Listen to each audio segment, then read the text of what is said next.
Hi there, welcome back to English at Due Mission. আমরা noun কিন্তু already concrete নাউনকে 4 ভাগে ভাগ করা হয়েছে। আমরা সেটা এতক্ষণ শিখলাম। সেটা কি কি?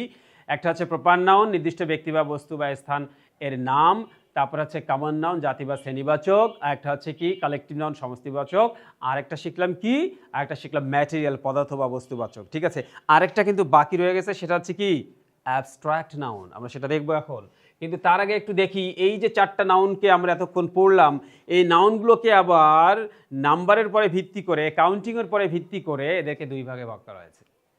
একটা হচ্ছে কাউন্টেবল নাউন, একটা হচ্ছে আনকাউন্টেবল নাউন। অর্থাৎ এই প্রপার কমন যা যা আছে এদের সবাই যেগুলোকে কাউন্ট করা যায়, যাদের প্লুরাল করা সম্ভব, তারা হচ্ছে কাউন্টেবল নাউন, আর যাদের করা যায় না তারা হচ্ছে আনকাউন্টেবল নাউন।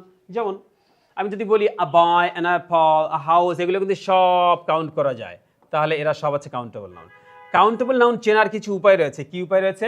এক, ব্যক্তি, প্রাণী বা উদ্ভিদের নাম, যেমন পার্সনস, অ্যানিমালস আর প্লান্টস, এগুলো দেখে আমরা বুঝবো এটা কালেকটিভ নাউন। যেমন example, Fardin countable noun, Fayaz countable noun, tiger countable noun, lion, mango, এগুলো ট্রি, এগুলো সব কিন্তু কাউন্টেবল নাউন। এগুলো সব গোনা যায় কিন্তু, তাহলে এরা হচ্ছে কি কাউন্টেবল নাউন। আবার তোমাদের একটা কনসেপ্ট থাকতে, ফারদিনকে তোমরা বলতে পারো ফায়াজকে আমি কেন কাউন্টেবল নাউন বললাম, কারণ আছে, একটু পরে বুঝবে। ঠিক আছে? এরা প্রপার নাউন আমরা জানি, কিন্তু এদেরকে আবার ওই প্রপার নাউনকে যে 4 ভাগে ভাগ করা হয়েছে সেগুলোর বেসিসে আমরা আলোচনা করছি না। এখন আলোচনা করছি সব নাউনকে কাউন্টিংয়ের উপরে ভিত্তি করে। বুঝতে পেরেছো? তো অংশ বা পরিমাপের একক, names of parts or measures or units. এখানে কি আছে? পিস, ড্রপ, মৌখিক, স্লাইস, বটল, এগুলো সব হচ্ছে কি আমার কাউন্টেবল নাউন। ঠিক আছে? এদেরকে কাউন্ট করা যায়। নেক্সটে দেখো, সমাজ, দল, একক বা ভাষা নয়, names of groups, societies, units of measurement. ঠিক আছে? এগুলো হচ্ছে কি আমার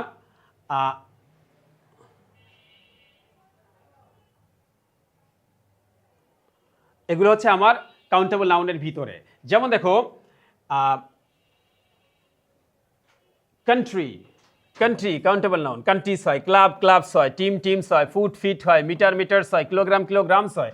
তাহলে এগুলো সব আমার কাউন্টেবল নাউন। নেক্সটে আছে কি, এখানে একটা জিনিস একটু নোট আছে, দেখো, ল্যাঙ্গুয়েজ নেমস আর ইউজুয়ালি আনকাউন্টেবল, কারণ ভাষার নাম আসলে একটাই হয়, বাংলা, ইংলিশ, হিন্দি, উর্দু ইত্যাদি একটাই ভাষা। ঠিক আছে? এই জন্য এগুলো আর আমার আনকাউন্টেবল, এটা আমরা হিসাব করি না যে এটা সবসময় আমরা কী করি, এটাকে আনকাউন্টেবল হিসেবেই চিন্তা করি। নেক্সট, দৃশ্যমান বা স্পর্শযোগ্য বস্তু, মানে যেগুলো দেখা যায়, যেগুলো টাচ করা যায়, সেগুলো কিন্তু, যেমন কনক্রিট অবজেক্টস, অর্থাৎ দৃশ্যমান বা ইন্দ্রিয় গ্রাহ্য যে বিষয় বা বস্তু রয়েছে যেগুলোকে দেখা যায় বা টাচ করা যায়, সেগুলো হচ্ছে আমার countable. Head, heads, bus, buses, table, tables, room, rooms, phone, phones, chair, chairs, এগুলো সব হচ্ছে আমার কাউন্টেবল নাউন। আবার গণনা করা যায় এমন ধারণা, কাজ বা পরিকল্পনাকে আমরা কাউন্টেবল নাউন বলি। যেমন plan, plans, ideas, noise, noises, projects, dreams, attempts, এগুলো সব কিন্তু আমার কাউন্টেবল নাউন, কারণ এদের প্লুরাল ফর্ম সম্ভব। Next, uncountable noun. এবার যেগুলো গণনা করা যায় না, অগণনাযোগ্য বিশেষ, সেগুলো কি? যে নাউন সংখ্যা ব্যবহারের মাধ্যমে 1, 2, 3 করে গণনা করা কখনোই সম্ভব নয়, কখনোই সম্ভব নয়। এখানে একটু স্পেলিংটা মিস্টেক আছে, কখনোই সম্ভব নয়, তাকে আনকাউন্টেবল নাউন বলে। এখানে একটু স্পেলিং মিস্টেক আছে, আনকাউন্টেবল নাউন বলে। ঠিক আছে? অর্থাৎ যার প্লুরাল ফর্ম নেই, যার পূর্বে সংখ্যাবাচক শব্দ যেমন 1, 2, 3, 4, 5, 6, 7, 8 যোগ করে প্লুরাল করা যায় না, তারা হচ্ছে আনকাউন্টেবল নাউন বা নন কাউন্টেবল নাউন। যেমন water, gas, air, milk, smoke, sands, smokes, milks, ears, gases, waters, এগুলো কিন্তু আমরা কখনো বলি না, অর্থাৎ এরা হচ্ছে আনকাউন্টেবল নাউন। এবার আসো, আনকাউন্টেবল নাউন চিনব কি করে? যেমন পৃথিবীতে যত কঠিন পদার্থ আছে তারা আসলে সব আনকাউন্টেবল নাউন। যেমন রাইস আছে, হ্যাঁ, তারপরে আছে কি হেয়ার আছে, সুগার আছে, সল্ট আছে, স্যান্ড আছে, এগুলো সব কিন্তু আনকাউন্টেবল নাউন, এদের প্লুরাল নেই।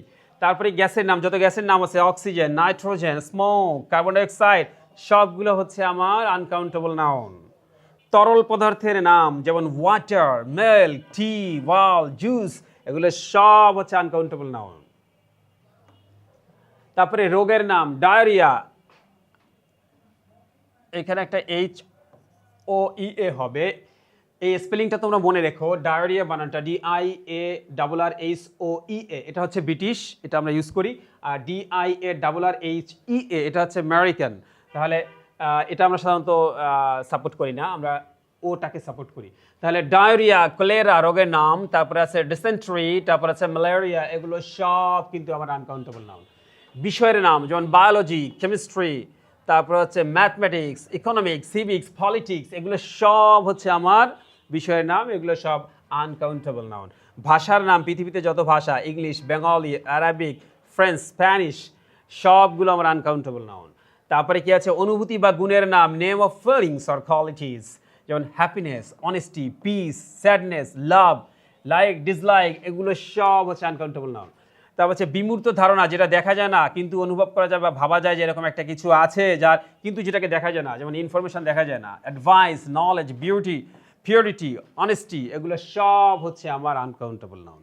তাহলে যত কনক্রিট নাউনকে 4 ভাগে ভাগ করা হয়েছে, proper noun, common noun, collective, material, এদেরকে আবার কাউন্টিং আনকাউন্টিংয়ের উপরে বেস করে ভাগ করা আছে 2 ভাগে। যেগুলোকে গণনা করা যায়, যাদের প্লুরাল ফর্ম আছে, তারা হচ্ছে কাউন্টেবল নাউন।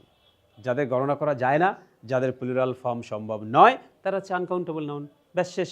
একটা বিষয় বাকি আছে এখন, সেটা হচ্ছে আমার কনক্রিট নাউন, সেটা আমরা আরেকটু পরে দেখব। তার আগে আমরা some nouns that are both countable and uncountable, কিছু কিছু নাউন রয়েছে যারা কাউন্টেবল হতে পারে, আনকাউন্টেবল হতে পারে।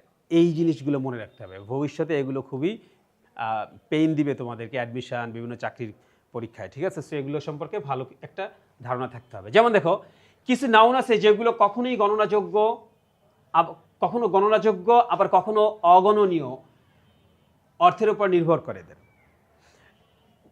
অর্থাৎ সেটা দ্বারা আমরা কী অর্থ প্রকাশ করছি সেটার উপরে ডিপেন্ড করে কিছু কিছু নাউন রয়েছে যাদের কাউন্টেবল, আনকাউন্টেবল দুটো ফর্মই পসিবল। আমরা কিছু দেখে আসি এরকম। কি আছে? প্রথমে আছে দেখো হেয়ার। হেয়ার দ্বারা যখন আমরা একটা চুলকে বুঝাবো তখন সেটা কাউন্টেবল। যেমন দেখো, when we talk about individual strands, একটি চুল বুঝালে, অর্থাৎ এককভাবে আমরা যদি চুলকে বুঝাই তখন সেটা কাউন্টেবল। আর আনকাউন্টেবল মানে কি? যখন আমরা হেয়ারকে আনকাউন্টেবল তখনই বলবো when we talk about hair in general, অর্থাৎ পুরো চুল বুঝালে তখন আমরা সেটাকে আনকাউন্টেবল বলবো। আর একটা বা বিশেষ কোনো চুল বুঝালে সেটা আমরা কি হবে, সেটা আমরা কাউন্টেবল বলবো। যেমন এক্সাম্পল আছে, এখানে আছে শি ফাউন্ড আ হেয়ার, তার মানে কি ইন হার স্যুপ, তখন সে তার যে স্যুপ আছে সেই স্যুপের ভিতরে একটি চুল পেলো, একটি চুল পেলো তার স্যুপের ভিতরে। তাহলে এই একটিটা হচ্ছে আমার এখন এখানে কি হিসেবে বসছে, কাউন্টেবল নাউন। আর her hair is very long, এটাকে হেয়ারকে আমরা এখানে জেনারেল হিসেবে বোঝাচ্ছি, তার যত চুল আছে সব চুলকে একসাথে বোঝায়, কি বলছি যে তার চুল লম্বা, অর্থাৎ এখানে এটা আনকাউন্টেবল। লাইট, আলো, একইভাবে countable when it means a lamp or source of light, যখন একটি আলোর উৎস হিসেবে চিন্তা করা হয় তখন সেটা কাউন্টেবল। আর যখন এটাকে when it means light in general, আলোর ধারণা দেওয়া হয় তখন সেটা আনকাউন্টেবল। আর যখন একটি আলোর উৎস হিসেবে চিন্তা করা হয় তখন সেটা কাউন্টেবল। এক্সাম্পলে দেখো, দেয়ার আর 2 লাইটস, তার মানে কি বলেই দিচ্ছি আলোর 2টা উৎস আছে ইন দি রুম, রুমের ভিতরে আলোর উৎস 2টি। আমার এখানে 3টি 4টি লাইট আছে, এই 4টি লাইটই হচ্ছে আমার দেয়ার আর 4 লাইটস ইন মাই রুম, এখানে লাইটের সাথে কিন্তু এস হয়েছে, তার মানে এটা কি করেছে, উৎস হিসেবে প্রকাশ করেছে, তাহলে এটা কাউন্টেবল। আর যখন বলবো there is no light in the cave, there is no light in my room, তখন আমার রুমের ভিতরে কোনো আলো নেই। স্বাভাবিক করতে আলো মানে কি, অন্ধকারকে দূর করে যা তাই আলো, তাহলে আমার রুমের ভিতরে কোনো আলো বাতাস কিছু নেই, এরকম বলি না আমরা, তাহলে সেই আলো বোঝাতে। অর্থাৎ প্রথম 2 লাইটস এখানে হচ্ছে কাউন্টেবল, আর এইখানে সাধারণ আলো বোঝাচ্ছে, গুহায় কোনো আলো নেই, এই আলো বলতে আমরা আনকাউন্টেবল আলোকেই বুঝিয়েছি, ঠিক আছে? তাহলে আলোর ধারণাকে বুঝিয়েছি, আর একটা সোর্স বা উৎস। তাহলে 2 লাইটস, আমার রুমে যত আলো আছে তার সোর্স হচ্ছে 2 লাইটস, এই জন্য এটা প্লুরাল, এটা কাউন্টেবল হয়েছে। আর এইখানে আলোর উৎস, অর্থাৎ সাধারণভাবে আলোকে বোঝানো হয়েছে কিন্তু সেই আলো কেভের ভিতরে নেই, তাহলে এটা হচ্ছে কি, এটা হচ্ছে আনকাউন্টেবল নাউন। এবার হচ্ছে গ্লাস, গ্লাস বা কাঁচ। যখন পানি পান করার গ্লাস বুঝাবো তখন কিন্তু সেটা কাউন্টেবল। যেমন দেয়ার আর 5 গ্লাসেস অন দি টেবল, টেবিলের পরে 5টি গ্লাস রয়েছে, এখানে গ্লাসেস হচ্ছে কি, কাউন্টেবল নাউন। কিন্তু আমি যদি কাজকে বুঝাই যে আমি যদি নর্মালি কাজকে বুঝাই যে কীরকম, দি গ্লাস ইজ ট্রান্সপারেন্ট, কাজটি স্বচ্ছ। এইখানে এই গ্লাস মানে কিন্তু পানি খাওয়ার গ্লাস না, আমরা টেবিলের পরে বা অন্য কোনো জায়গায় যে গ্লাস ইউজ করি সেই গ্লাসটাকে বুঝিয়েছি। স্বাভাবিকভাবে গ্লাস অর্থ প্রকাশ করলে সেটা কী হবে, আনকাউন্টেবল হবে। আর যদি আমরা গ্লাসকে মনে করো যে পানি খাওয়ার পাত্র হিসেবে মনে করি, তাহলে সেটা কিন্তু প্লুরাল। যেমন I drank 2 glasses of water, আমি 2 গ্লাস পানি খেয়েছি। তাহলে এখানে আমরা গ্লাসকে স্বাভাবিকভাবে বুঝাইনি, আমরা পানি খাওয়ার যে গ্লাস সেই গ্লাসকে মিন করেছি। টাইম, সময়, countable when it means an occasion or instance, অর্থাৎ যদি এটা দ্বারা কোনো বার বা সংখ্যা বা সময়কে বুঝালে তাহলে সেটা কাউন্টেবল হয়ে যায়। আর যখন when it means duration, অবস্থান বা সময়কাল বোঝা হয়, তখন সেটা কিন্তু টাইম ইজ ভ্যালুয়েবল। ঠিক আছে, টাইম কিন্তু এখানে আনকাউন্টেবল। আর যদি বলি I have warned him 5 times, আমি 5 বার তাকে সতর্ক করেছি, তাহলে এখানে 5 times, এখানে টাইমস হচ্ছে কাউন্টেবল। উদাহরণ আছে I have been there 3 times, আমি সেখানে 3 বার গিয়েছি, তাহলে 3 times, তাহলে এখানে টাইমসটা হচ্ছে কাউন্টেবল। আর টাইম ইজ প্রেশাস, এখানে টাইমটা হচ্ছে আনকাউন্টেবল, অর্থাৎ এখানে টাইম দ্বারা সময়কেই বোঝানো হয়েছে, যেটার প্লুরাল কখনো হয় না। নেক্সট, এক্সপেরিয়েন্স মানে অভিজ্ঞতা। when it means an event or incident, যখন এটা দ্বারা কোনো ঘটনা বা অভিজ্ঞতার উদাহরণ হিসেবে প্রকাশ করা হয় তখন সেটা কাউন্টেবল।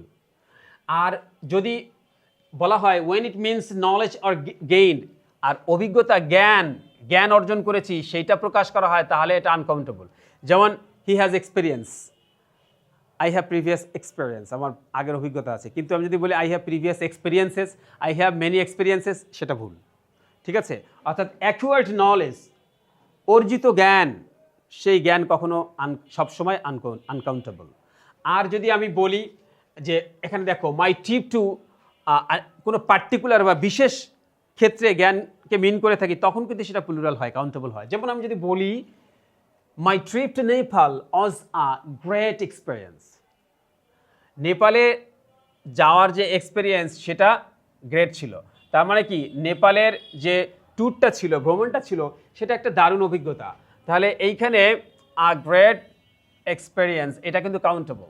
কিন্তু আমি যদি বলি he has a lot of experience in teaching, শিক্ষকতার ক্ষেত্রে শিক্ষাদানের তার প্রচুর অভিজ্ঞতা রয়েছে, এইখানের এক্সপিরিয়েন্স কিন্তু অ্যাকুয়ার্ড নলেজ, যেটা অর্জিত জ্ঞান, তাহলে এটা আনকাউন্টেবল। আর বিশেষ ক্ষেত্রে অর্জিত জ্ঞানগুলোকে আমরা কাউন্টেবল হিসেবে চিন্তা করি।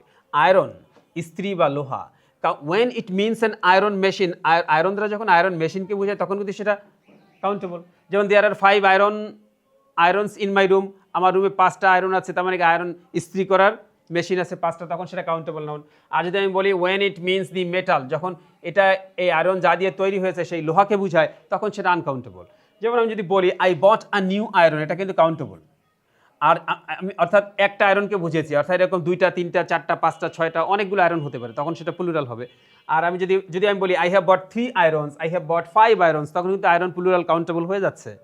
কিন্তু আমি যদি বলি iron is a strong metal, তখন আয়রনকে কিন্তু ম্যাটেরিয়াল নাউন হিসেবে চিন্তা করছি, তার ম্যাটেরিয়ালে আমরা জানি প্লুরাল হয় না, তাহলে এখানে আয়রন হচ্ছে কি আনকাউন্টেবল নাউন।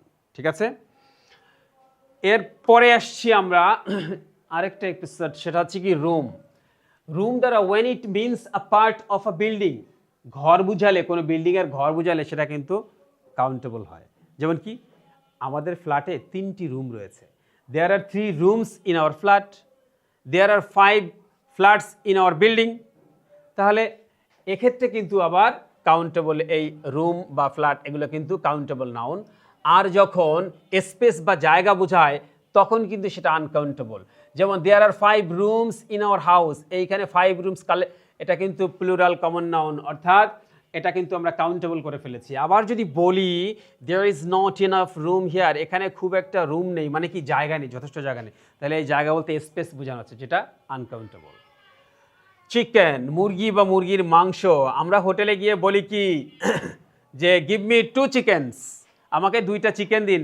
এখন আস্ত তাজা চিকেন তো আর আমাকে দেয় না, তার কারণ আস্ত তাজা চিকেন দিয়ে আমি কি করব। আমি তো ফ্রাইড চিকেনকে মিন করেছি বা রান্না করা চিকেনকে মিন করেছি। তাহলে যখন আমি বলবো যে নির্দিষ্ট খাবার বা মেনু প্রকাশ করব চিকেন দিয়ে, তখন সেখানে প্লুরাল, অর্থাৎ সেখানে কাউন্টেবল নাউন পসিবল। কিন্তু আমি যদি বলি I like chicken for dinner, এখানে কিন্তু দেখো আমি ডিনারে চিকেনকে পছন্দ করি, তখন কিন্তু চিকেন মানে মুরগির মাংসকে মিন করা হয়েছে, যেটা আনকাউন্টেবল। আমি বলতে পারবো না আই লাইক চিকেনস, কিন্তু সংখ্যাবাচক শব্দ যখন বলবো তখন সেটা কাউন্টেবল হয়ে যাবে। যেমন আমাকে আচ্ছা আমরা 5 জন ফ্রেন্ড আছি আজকে, আমাদেরকে 10টা চিকেন দিন, আমাদেরকে 3টা ইলিশ দিন, আমাদেরকে 2টা সবজি দিন, তখন কিন্তু আসলে সেটা কি কাউন্টেবল নাউন হয়ে যায়। ঠিক আছে, এরকম। আরেকটা লাস্ট ওয়ান মেবি, কাউন্টেবল কাজ। সাধারণত ওয়ার্কের প্লুরাল ফর্ম হয় না, কিন্তু বিশেষ কোনো কাজ যদি বোঝায় তখন সেটা প্লুরাল হয়। যেমন শেক্সপিয়ারস ওয়ার্কস আর, শেক্সপিয়ারের কাজগুলো। এখন এই শেক্সপিয়ারের ওয়ার্কস বলতে শেক্সপিয়ারের রচনা সামগ্রী, তার ড্রামা, তার পয়েমস ইত্যাদিকে বোঝায়। তাহলে তার ট্র্যাজেডি লেখা ইত্যাদিকে বোঝায়, তাহলে এটা কিন্তু প্লুরাল সম্ভব। কিন্তু I have a lot of work to do, আমার অনেক কাজ করতে হবে, এই কাজটা কিন্তু কাউন্টেবল না। আমি যদি বলি I have a lot of works, no, I have a lot of work, এখানে এই ওয়ার্কটা হচ্ছে আনকাউন্টেবল, আর এই ওয়ার্কসটা হচ্ছে প্লুরাল মিন করেছে, এই জন্য এটা কাউন্টেবল। তাহলে কিছু কিছু নাউন রয়েছে যাদের কাউন্টেবল এবং আনকাউন্টেবল পসিবল। তাহলে পৃথিবীতে যত নাউন রয়েছে সব নাউনকে গণনার ভিত্তিতে 2 ভাগে ভাগ করা হয়েছে। একটা হচ্ছে কাউন্টেবল, যাদের প্লুরাল পসিবল, আর একটা হচ্ছে আনকাউন্টেবল, যাদের প্লুরাল পসিবল না। ঠিক আছে, I think everything is okay here. Thank you.